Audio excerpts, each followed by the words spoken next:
PER, PBR 그리고 EPS, 기업 가치평가의 가장 중요한 지표입니다. 다들 PER이 몇이다, EPS가 몇이다 하는데 도대체 무슨 말인지 잘 모르시겠다면 이 영상들이 여러분의 이해를 돕는데 조금이라도 도움이 되길 바랍니다. 기업의 가치를 평가하는 데에는 여러 가지 기준이 있는데요. 이 PER과 PBR이라는 지표는 둘 다 마켓 밸류라는 개념으로부터 시작합니다. 이 마켓 밸류는 너 지금 얼마 받니? 즉, 시장이 쳐주는 나의 가치로 나라는 사람을 평가하는 거죠. 직장인의 경우 연봉이 나의 마켓 밸류가 되겠고, 기업이나 물건의 경우 가격, 즉, 말 그대로 시장가가 마켓 밸류이죠. 자, 그런데 이 PBR이라는 아이는 마켓 밸류만으로 나를 평가하기에는 뭔가 좀 부족하다라고 생각을 해요. 그래서 저에게 물어봐요. 너 지금 얼마 있니? 너 버는 것 대비해서 재산은 얼마니? 즉, 마켓 밸류 대비한 나의 북 밸류는 얼마인가를 비교하는 거죠. 여기서 이 북이라는 단어는 말 그대로 책 맞고요. 여기서 책은 장부를 뜻합니다. 어쨌든 PBR은 그런 컨셉이고요. 그에 비해 PER이라는 아이는 그래 네가 얼마 버는지는 알겠어. 그런데 거기서 남겨먹는 건 얼만데 최종으로 너한테 떨어지는 게 얼만데 라는 수익성과 나의 시장 가치를 비교하는 거죠. 이 PER 개념을 좀 더 자세히 알아보려면 EPS라는 지표를 먼저 이해하셔야 하는데요. 그래서 오늘 이 세 가지를 같이 볼게요. 자, 먼저 PER입니다. 이 PER은 마켓 밸류에 근거하고 있다고 했잖아요. 그래서 누군가가 여러분께 물어봅니다. 너 지금 얼마 버니? 그래서 여러분이 대답을 해요. 나 연봉 4천이야. 그러면 이 4천이라는 금액이 나의 마켓 밸류겠죠? 그런데 또 이렇게 말해요. 근데 실제로는 그거 다 안 받잖아. 세금 떼고 얼마 받아? 그래서 여러분이 대답을 합니다. 세금 한 500대일걸? 그런데 또 이래요. 근데 너 일하러 갈 때 교통비도 들고 점심값도 들잖아. 그거 다 빼고 나면 얼마 남아? 그래서 생각해보니까 한 달에 한 25만 원 치고 1년에 한 300을 쓰는 것 같아요. 자, 이렇게 내가 돈을 벌기 위해 들어간 모든 비용과 세금을 떼고 나니 나에게 3,200이라는 돈이 남아요. 이 3,200, 즉 매출에서 그를 위해 쓴 비용을 뺀 금액을 우리는 순이익, 영어로는 net income 혹은 net profit이라고 불러요. 그러면 기업 기준으로 보면 이 순이익이 온전히 나를 위한 이익은 아니겠죠. 왜냐하면 기업은 나 말고도 여러 명의 다른 주주들이 있으니까요. 그래서 이 순이익을 총 주식 수대로 N빵을 해요. 참고로 해외 기업의 정보를 보실 때 총 주식 수는 영어로 outstanding shares라고 적혀 있어요. 그렇게 해서 나오는 값이 주당 순이익입니다. 영어로는 earning per share이고요. 이를 줄여서 바로 EPS라고 부릅니다. 그래서 EPS는 주당 순이익이다 라고 이해를 하시면 됩니다. 자, 그러면 이 EPS가 PER과 무슨 상관이 있냐? PER은 PE 레이시오의 줄임말입니다.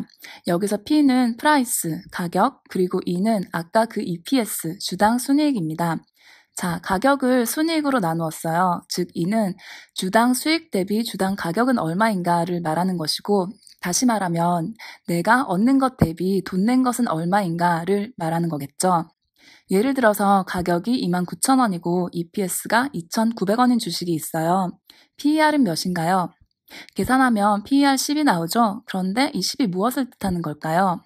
바로 10년을 의미합니다. 즉 동일한 EPS와 가격으로 지속된다면 내가 돈 낸 것을 뽑아내는데 10년이 걸린다라는 말입니다.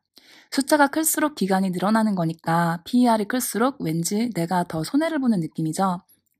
그래서 PER은 이 주식이 현재 얼마나 고평가 혹은 저평가되어 있는가를 측정할 때 도움이 되는 지표입니다. 자, 그럼 이 PER이 왜 높고 낮아질까요? 원점으로 돌아와서 PER은 가격 나누기 EPS, 주당 순이익입니다. 만약에 가격이 같은데 EPS가 올라가면 어떻게 될까요? 즉, 순이익이 높아졌을 때 가격이 그 비율만큼 안 올랐으면 기억이 잘 안 나실 수도 있겠지만 우리가 산수를 할 때 분모가 커지면 최종값이 작아지잖아요. 그래서 이 경우에 PER이 낮아지게 됩니다. 그리고 순이익을 내고 있는 만큼 혹은 실적을 올린 만큼 시장에서 값을 안 쳐주고 있으니까 우리는 이 기업이 저평가되었다라고도 말을 할 수가 있겠죠. 예를 한번 들어볼게요. 자, 여러분들 다 아시는 아마존과 알리바바라는 기업이 있어요.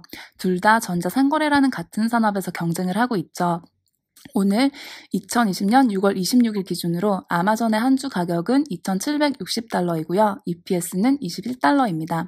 그래서 가격 나누기 EPS를 하면 PER이 131.5라는 어마어마하게 높은 숫자가 나옵니다. 그럼 알리바바는 어떨까요? 알리바바는 222달러에 EPS는 8.2달러, 그래서 PER이 27입니다. 아마존의 EPS는 알리바바보다 약 2.5배가량 높은데요. 가격은 무려 12배나 높고 그래서 PER이 5배나 높습니다. 이렇게 비교를 하였을 때 저 같은 사람들은 알리바바가 앞으로의 성장 가능성에 비해서 너무 저평가되었다라고 생각하고 알리바바 주식을 살 수 있는 거고요. 또 역으로 아마존이 너무 고평가되었다, 미쳤다라고 생각을 할 수도 있는 거겠죠? 또 다른 예를 들어볼게요. 여러분들 이거 없으시면 못 살죠? 다들 너무 좋아하시는 비자와 마스터카드가 있습니다. 오늘 기준으로 가격과 EPS가 각 이렇게 나오는데요. 참고로 마스터카드가 가격이 더 높다고 해서 더 잘 나가고 더 좋은 주식 뭐 이런 거 아니죠. 총 발행된 주식 숫자가 달라서 그런 거고요. 마스터카드가 시총 299빌리언 달러고 비자가 413빌리언 달러로 비자가 훨씬 더 큰 기업이에요. 우리가 생각을 했을 때 비자가 훨씬 더 가맹점도 많고 사용하는 사람도 많고 마스터카드가 약간 2인자 같은 그런 인식이잖아요, 보통. 그런데 마스터카드의 PER이 오히려 비자보다 약간 더 높아요. 그럼 상대적으로 비자가 약간 저평가된 건가요? 지금 비자를 사야 되는 시기인가요? 아니면 마스터카드가 약간 고평가된 걸까요? 이런 것들을 판단하기 위해서 우리가 해당 기업의 사업 보고서나 재무제표도 보고 또 뉴스 같은 것도 보면서 이 상대적인 PER 차이 값이 정당한가를 각자 판단할 수 있는 인사이트를 같이 길러나가야 되는 거겠죠. PER 값이 영향을 받는 또 한 가지 경우, 분자가 커질 경우가 있겠죠. 즉, EPS는 같은 수준인데 순이익은 늘지도 않았는데 가격만 오르는 경우를 한번 볼게요. 실적에는 별 차이가 없음에도 불구하고 시장의 막연한 기대감이 커질 때 주식의 가격은 상승하게 됩니다. 이 가격이라는 분자가 커지니까 자연적으로 PER도 커지게 되겠죠. 보통 스타트업이나 카카오 같은 성장주가 이에 해당하고요. 대표적인 예로 한국인이 가장 사랑하는 주식, 테슬라가 이러한 경우겠죠. 오늘 기준으로 테슬라 한 주 가격은 무려 986불이고요. 이에 비해 EPS는 너무 초라하게 마이너스 0.9불입니다. EPS가 마이너스다라는 말은 아직 수익을 내지 못하고 있다, 적자 단계의 기업이다 라고 볼 수 있겠죠. 자, 어쨌든 계산을 하면 EPS가 음수이기 때문에 PER이 마이너스 1095, 즉 본전을 뽑으려면 마이너스 1095년이 걸린다라는 말도 안 되는 값이 나오게 되는데요. 이래서 보통 순이익이 네거티브일 때는 PER은 그냥 빈칸 혹은 정보 없음 이런 식으로 표기가 되어 있습니다. 그리고 참고로 여기 TTM이라고 적혀 있는 건 Trailing 12 months, 오늘부터 최근 12달간의 데이터를 근거로 했다라고 말하는 겁니다. 그렇기 때문에 아직 수익을 내지 못하는 신생 기업이나 최근 보잉이나 에어버스의 경우 같이 큰 적자를 내고 있는 기업은 PER 값이 없기 때문에 당분간은 PER로 회사 가치를 가늠할 수 없다라는 것도 알아두시고요. 자, 어쨌든 테슬라.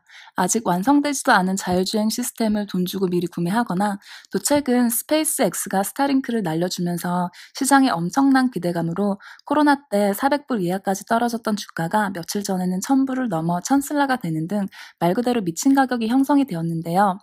이게 과연 단순한 유행 같은 기대감인지 아니면 어차피 앞으로 적자를 벗어나면 엄청나게 가격이 더 올라갈 테니 정말로 이 돈을 주고 내가 미리 사 놓아야 할 기업일 건지 기업에 대한 공부와 조사를 통해서 잘 판단하시길 바랍니다.